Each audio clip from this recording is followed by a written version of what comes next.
we are picking up in lesson 4.3 where we left off just a mere week ago. Okay, so we definitely have a little bit of review to do. And I don't know what you guys remember about lesson 4.3, but if I go back up, I didn't reload the beginning section, but I reload the beginning here. We're multiplying rational expressions. Remember, we weren't just multiplying, were we? In fact, we weren't really doing much of multiplying at all, but we were a lot of factoring so that we could hopefully do a lot of canceling, right? Okay, and that's what we're still doing today. So we had done A and B, I believe. Am I at the right spot in this class? Yes. Yeah. We had done A and B, and we were ready for C, correct? Okay, so we're going to jump back in here on C and see what we can remember. Okay, so first of all, we have a fraction times an expression. What do you know about that expression there? How do you make it a fraction? How do we make this 2x cubed minus 3x squared minus 5x into a fraction? How do you make anything a fraction? You put it over 1, yes? So now we have a fraction times a fraction. And remember, we're not just multiplying. We're doing as much factoring as we can. So, x cubed minus 4x. Thoughts on x cubed minus 4x? Okay, do you see the GCF? Remember, that was one of our factoring techniques, is looking for a GCF. So if we factor a GCF of x out, what remains when you divide both of those terms by x? X cubed divided by x leaves me with x squared minus 4x divided by x leaves me with 4. Now, I would always question, are we done? Is that all that can be done? No. Okay. On this problem, do you see that it continues? Okay, and I'm not saying it always does, but at times it will. Now, what I'm going to do is I'm going to leave a blank here, and we'll come back to doing the bottom. And I'm going to go ahead and continue with my numerator, if you don't mind. Whoops. And write out the next piece. Now that x, don't forget about it, yes? The x has to go out front. And then x squared minus 4. I need you to know this, okay? And some of you already indicated that you remember it, but this is one we have to lock into our memory. X squared minus 4 is difference of squares. What do we know? X squared becomes x and x. What's the square root of 4? 2. And then in order to multiply to get that minus 4, we have a plus 2 minus 2. Yes? Okay. Are we okay with that first numerator? Okay, what about that denominator? 6x squared minus 13x minus 5.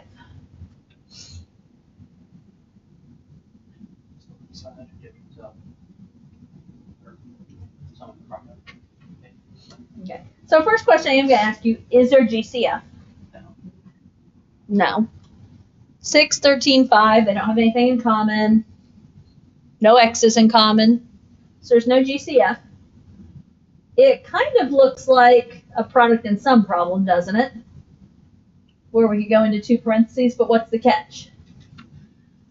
There's a 6 out front, yes? So do we go straight into 2 parentheses when there's an a value? We don't. Options include slip and slide, which I think is what a lot of you do, or product of AC is what I call the other one. Okay. I know most of us have been slip and slide this year, haven't we? So if we review slip and slide here, slip and slide, I'm going to come over here to the middle to show my work because I know we need to work this one out. What do you guys remember? Take the 6 and slide it over. So we're going to multiply that back by 6. So now I have x squared minus 13x minus 6 times 5 is 30. Factor with me. Now, because it's just a 1x squared, we can go into 2 parentheses, yes? X squared is x and x. What about multiplying to be negative 30 and adding to be negative 13? You guys agree with them? Have you thought about it? Some of you are not with me. Be with me. It is the 2 and 15. If you're thinking 3 and 10, so did I this morning. It doesn't work. I'm just saying. I thought it this morning too. It doesn't work with the signs. In order to multiply to be negative, you need a positive and a negative. So they will subtract to be 13. So negative 15, positive 2. Now, this is slip and slide. What do we have to do? Divide the 6 back out. Yeah, we have to get that 6 out of there. When you divide that 6 out of there, now, what do we know here? Question?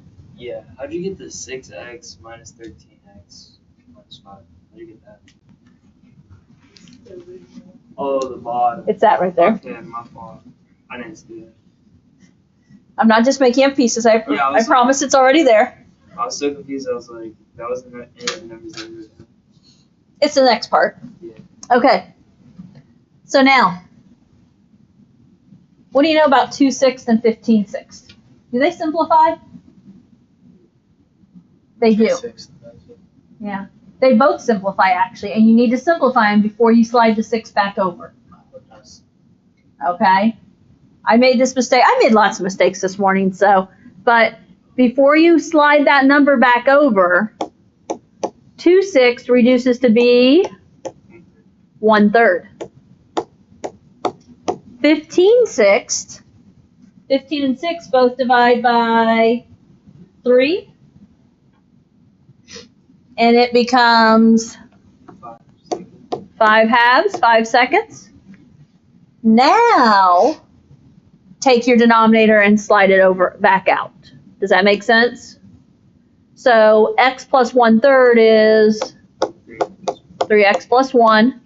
X minus 5 halves becomes 2x minus 5. You need to do that reducing first, or it doesn't work. I made that mistake this morning. Now, where are these going? This was my denominator. So it's 3x plus 1 and 2x minus 5.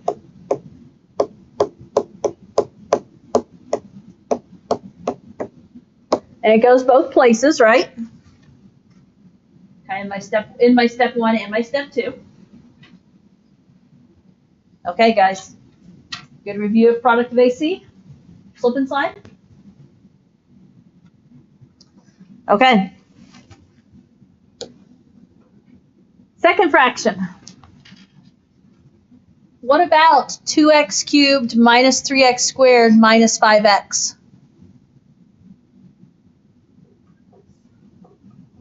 What do you see?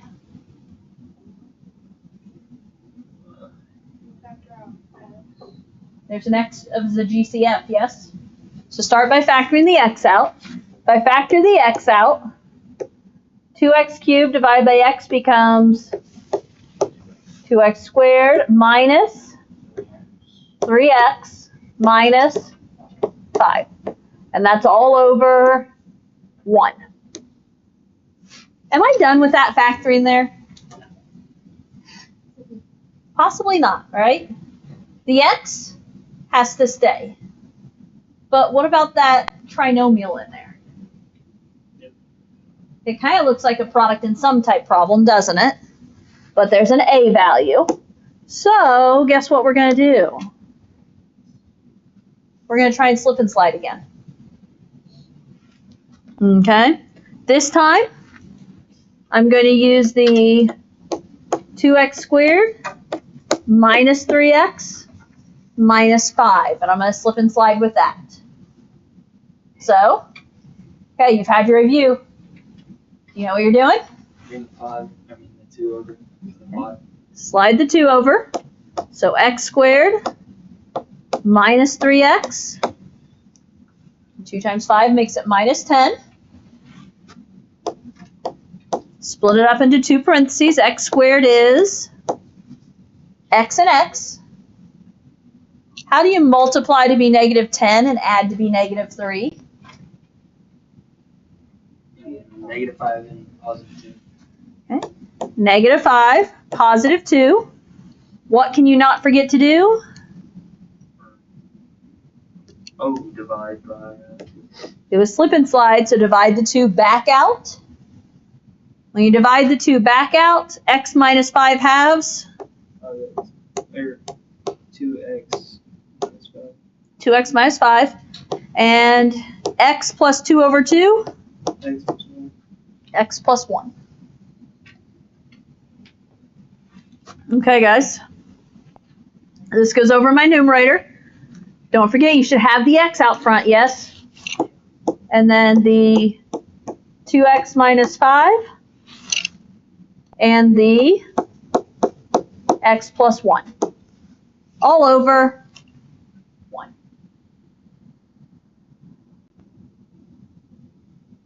Okay, now what? We look for canceling options. What can I cancel? Okay. Remember, a 2x minus 5 on top cancels with a 2x minus 5 on bottom. What else?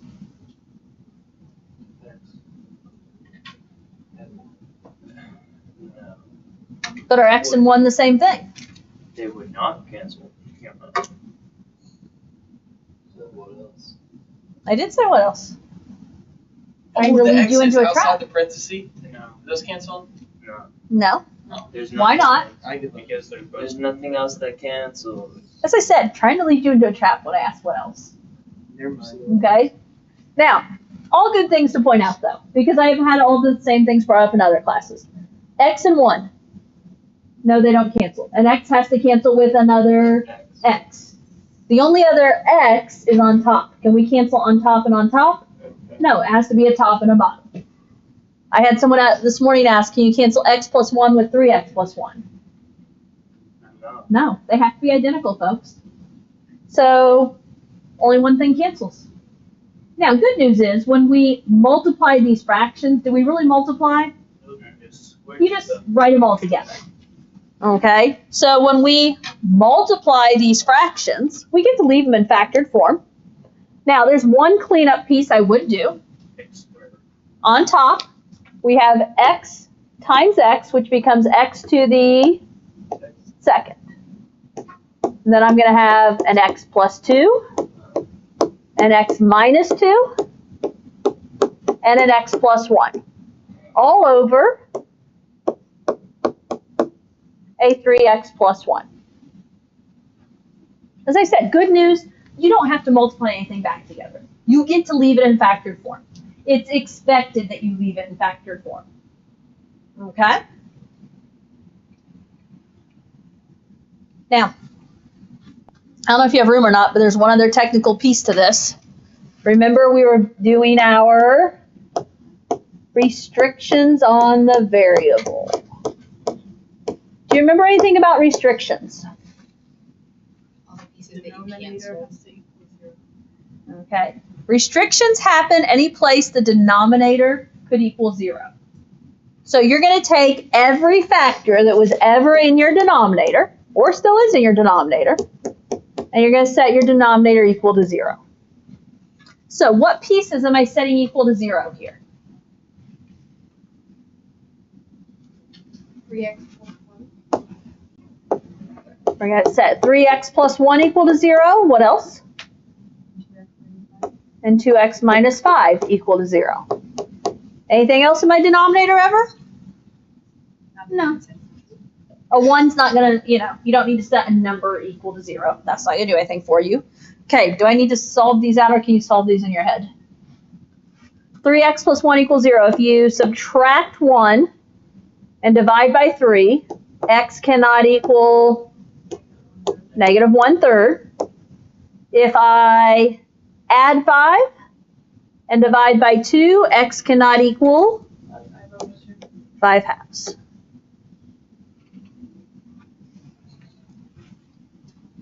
Okay?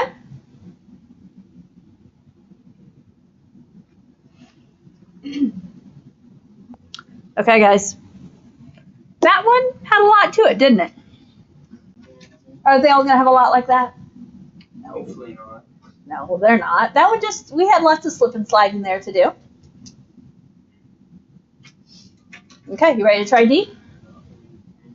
Okay. Factor, factor, factor, right? This expression in the parentheses, in order to make it a fraction, we just talked about earlier, you can put it over 1. Okay, let's start factoring.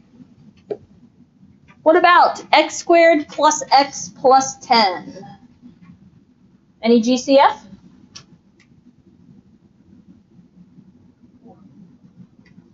Fair enough. There's no GCF that's going to make a difference. There's always a GCF of 1. Okay, how do I factor? What'd you say?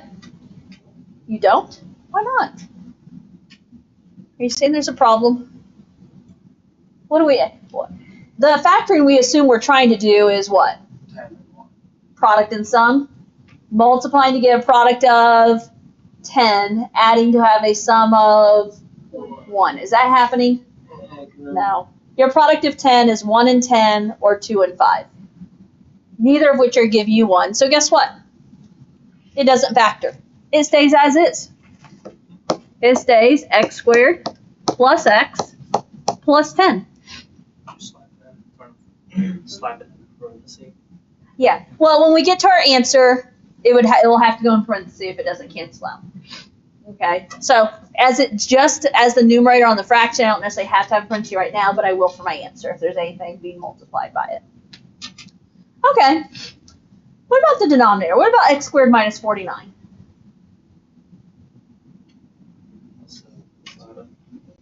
Is this one that we know how to do? Yeah. Difference of squares, right? X squared breaks into x times x. Square root of 49. 7 times 7, multiplying to be a negative 49. Plus and minus. Okay, what about x squared plus 9x plus 14? Does it factor? X plus 2. Yeah. No GCF. Typical product and sum. X squared breaks into x times x. Multiplying to be 14. And adding to be 9. 7 and 2. Both pluses. And the denominator just stays 1. Okay, what do we know? The x plus 7 is canceled. An x plus 7 on top cancels with an x plus 7 on bottom. Anything else? No. Nope. Okay, what's my answer?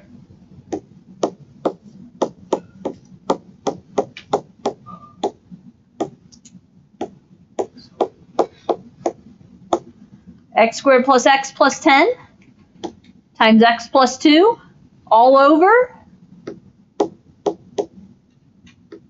x minus 7. Notice on top, x squared plus x plus 10 had to go in parentheses, yes? Notice on bottom, I dropped my parentheses around x minus 7 because x minus 7 is the only factor there. Could you still have it in parentheses though? You can, and in all honesty, I think even Savas will let you get away with that. Don't quote me 100%, but I think it will. Okay, guys, any restrictions?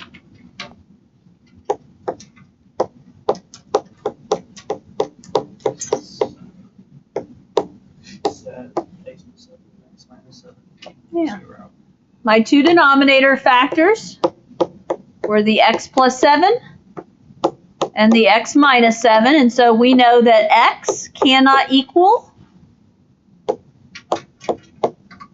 7 and negative 7. You could say plus or minus 7. I'm never against that. I don't think Savas is against it either. So, okay. How would those restrictions look on a graph? The graph would not exist at that point for some reason. Whether it either be a vertical asymptote or a hole. Yeah, I was gonna say, would it just be like a line and then just like stop and like continue? It somehow there'd be some kind of stop. Whether it's something where it's an asymptote, like where your graph is physically broken into two pieces, or whether it just looks like a normal graph, but there's a little tiny hole that's barely visible. Okay. Something we learn more about, well, we've already talked about some with asymptotes in this chapter, but we definitely learn a lot about that in pre-calc.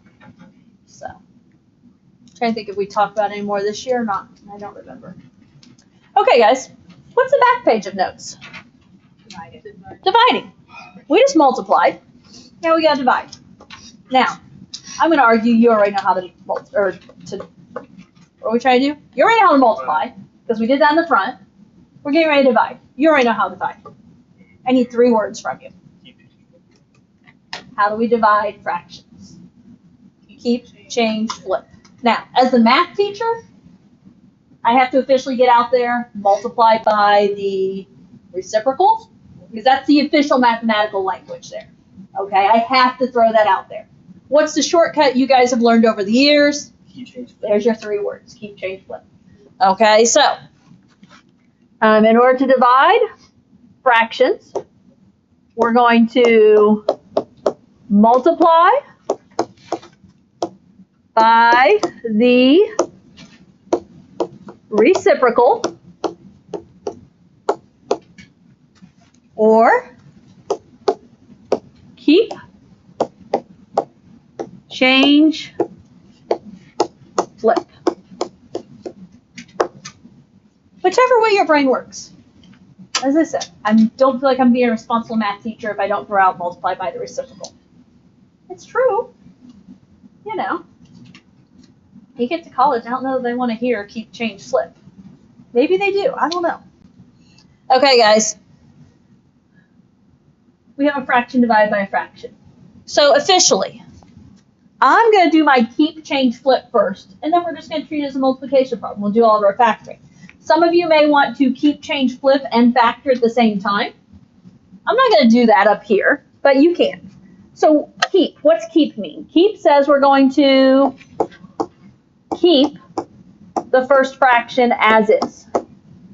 So I'm going to keep 3x cubed plus 6x squared plus 3x over x plus 2.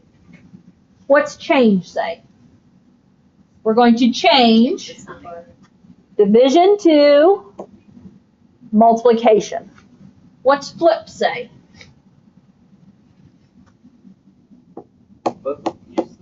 You're going to flip your second fraction. Okay, so when we say multiply by the reciprocal, you're always multiplying by the reciprocal of the second fraction. Now, this problem is officially the same type problems we did on the front. It's a multiplication problem. I'm teaching you nothing new now. So let's practice some more factoring.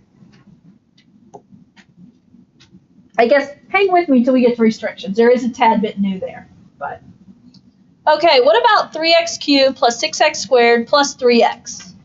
Factoring talks there? There's a GCF, isn't there? What kind of GCF? There's a 3, and you really want to get that 3 because that'll avoid slip and slide unnecessarily.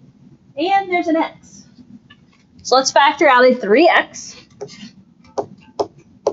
3x cubed divided by 3x is x squared. 6x squared divided by 3x is 2x.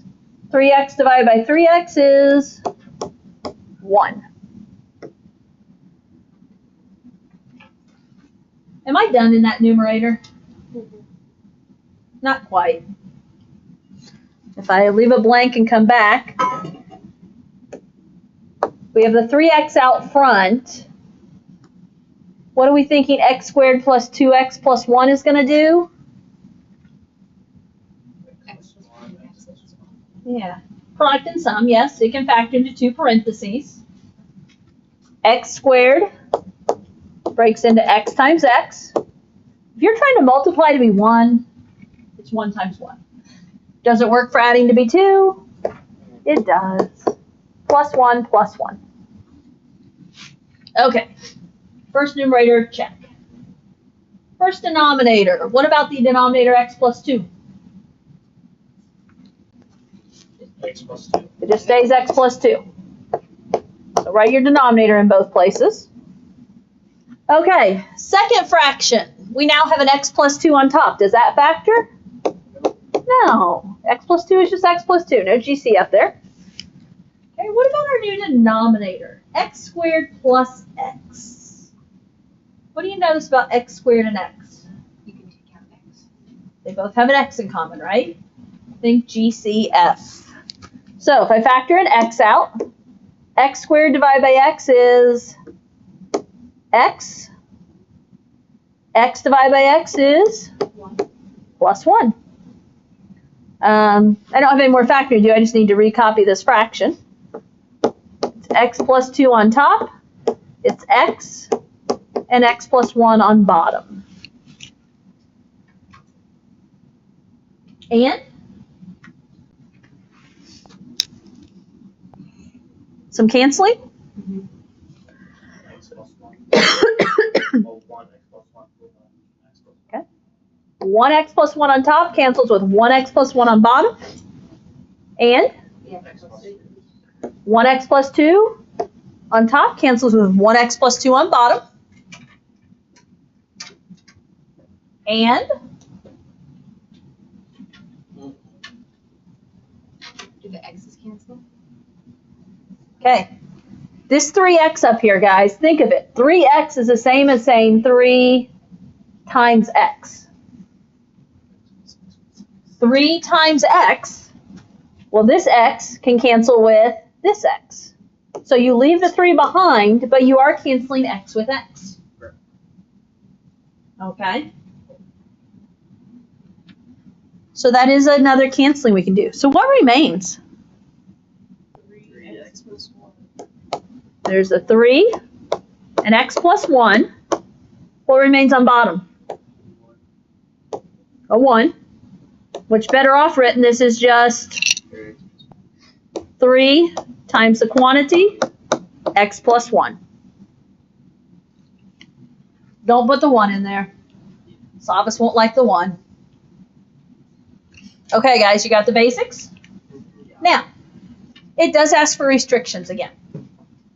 Restrictions are basically the same. Just one small catch we have to watch out for. It may or may not make a difference depending on the problem, but we have to watch out for it. What have I been teaching about restrictions? In order to find restrictions, we're setting the denominator equal to 0. And if you've listened to any of what I've said, I continually say anything that ever was or is in the denominator. Now, you guys have taken that, I'm sure, to just mean we have to make sure we got anything we canceled out. Here's the deal. Anything that ever was or is in the denominator. We took a fraction when we first started this problem and flipped it. This right here was in the denominator originally, even though it then became in the numerator. Now, I'll be honest, in this problem you'll realize it doesn't make a difference because we have another x plus 2, doesn't it? But when I say anything that ever was or is, okay, how I'm going to say it here is old and new denominators. Okay, set any old or new denominators equal to 0. So, let's go get our factored denominators. What did we have? Let's see. We use maybe this line right here. What do we have? X plus 2. X plus 2. What else? X times x parentheses x plus 1. Or set each factor. Alright. I would take it as x equals 0 and X equals 0. x plus 1 equals 0.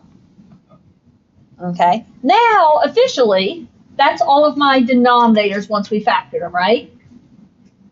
What was originally in the denominator? This x plus 2, which is this x plus 2. Now, what did we already have here? Do we already have another x plus 2? So it's just going to overlap. And so in this problem, does it end up mattering? It doesn't. But could it matter if it was a different factor? It can. So that's where you have to be careful. It does occasionally matter. Okay, so what are my restrictions? X cannot equal what? Okay. -2, 0, and -1. I wrote them that way because that's what was already in my brain. And no, you don't need to list -2 twice. Okay, questions there? Do we not have to do the x cubed or squared plus x equals 0? So x squared plus x became x times x plus 1. So when I set x and x plus 1 equal to 0, that's what I was doing there. Okay? Yeah, I always try and find the most factored form, because otherwise I'm just refactoring them. Okay, anything else on this one?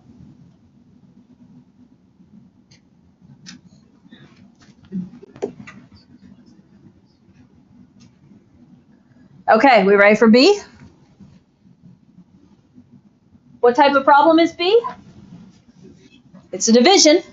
So officially, I'm going to tell you to make your first step to keep, change, flip. So I'm going to keep 1 over x squared plus 9x. I'm going to change division to multiplication. And I'm going to flip my second fraction.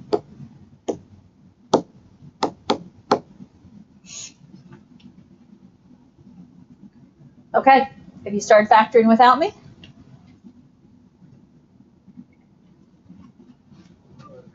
I got the first numerator. 1. You guys can have the first denominator.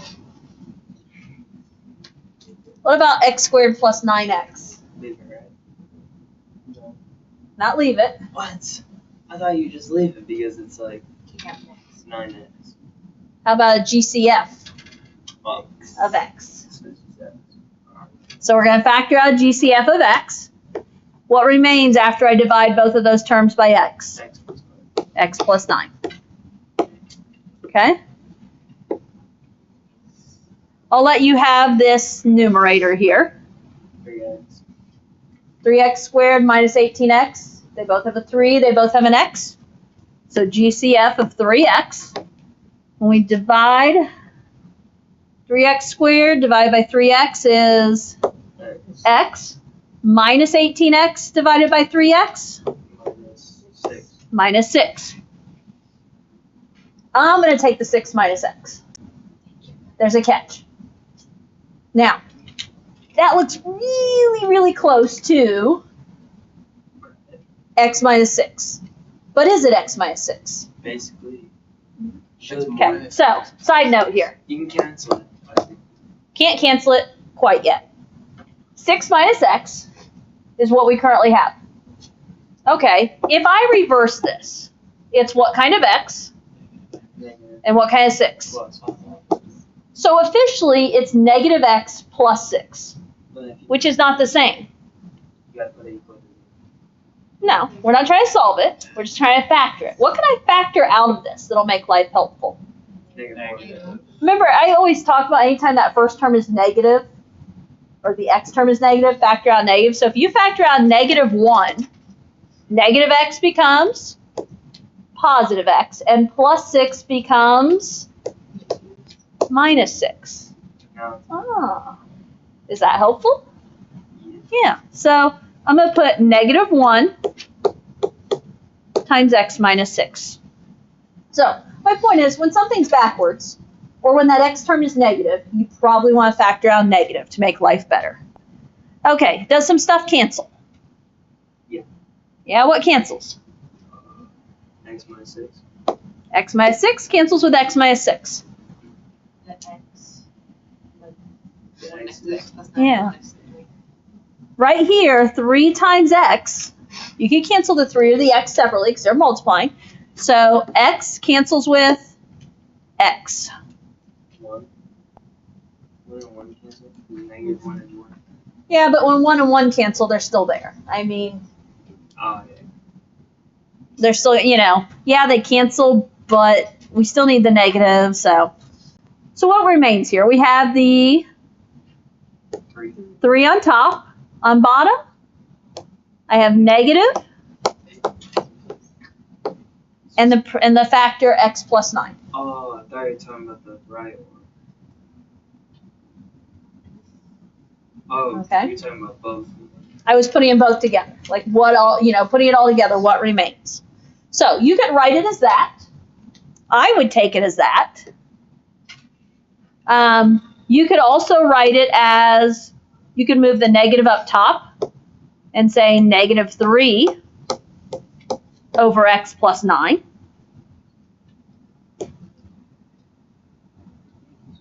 I don't know if they would do this or not, but it's also equivalent to saying 3 over negative x minus 9. I would say one of your first two. Okay, those are just some options. They're all equivalent is my point. I just wrote 3 different fractions, but they're all the same. Almost forgot. I was ready to move on.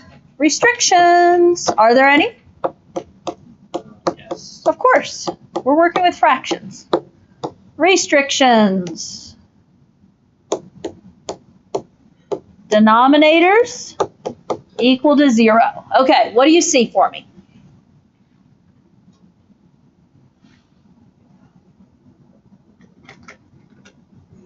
I would go for this row right here to get me started.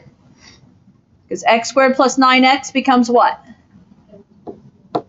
X and x plus 9. So that's from this and this, right? If I move over to this one, you can ignore the negative 1. It's just a constant and set x minus 6 equal to 0. Now, what's the other catch I'm going to suggest? What was originally the other denominator? Okay, it was this right here, which that means I would really set 3x equal to 0 and x minus 6 equal to 0. Although, do those end up mattering? I will say they do matter at times, guys. They matter in the next one, I think. Maybe not. I don't know. They do matter at times, so just beware. Okay. What are my restrictions? X cannot equal what? 0, negative 9, and 6. This is another 6 over here. And this one, if you divide it by 3, 0 divided by 3 is 0. Okay. I have one last question. Thought I'd have time for it. How do I not have time for it? Well, we kind of do, but I don't know. Should I go through it real quick? No. Please. I'm going to. Okay. I'm gonna need to factor and do a keep, change, flip at the same time. On the top, 2x squared minus 12x. What do we know? 2x. GCF of 2x. When you factor out 2x, what's left? X minus 6. Over x plus 5. Now, what do we do with the division sign? Change it and then flip. Becomes multiplication. And then we're going to flip Flip, yeah. x plus 5 over x minus 6. Wow, this problem's quick. Now what? X minus 6 cancels, x minus 5 cancels. What's my answer? 2x. 2x. Restrictions. And what are my restrictions? Negative 5. 6. Negative 5 and 6. Negative 5 and 6, yes? Yes. Okay. X cannot equal negative 5 and 6. Okay, guys, you have homework. It's in there. It's available. Get it done for tomorrow. Lesson 4.3. We just tell if somebody went to the bathroom.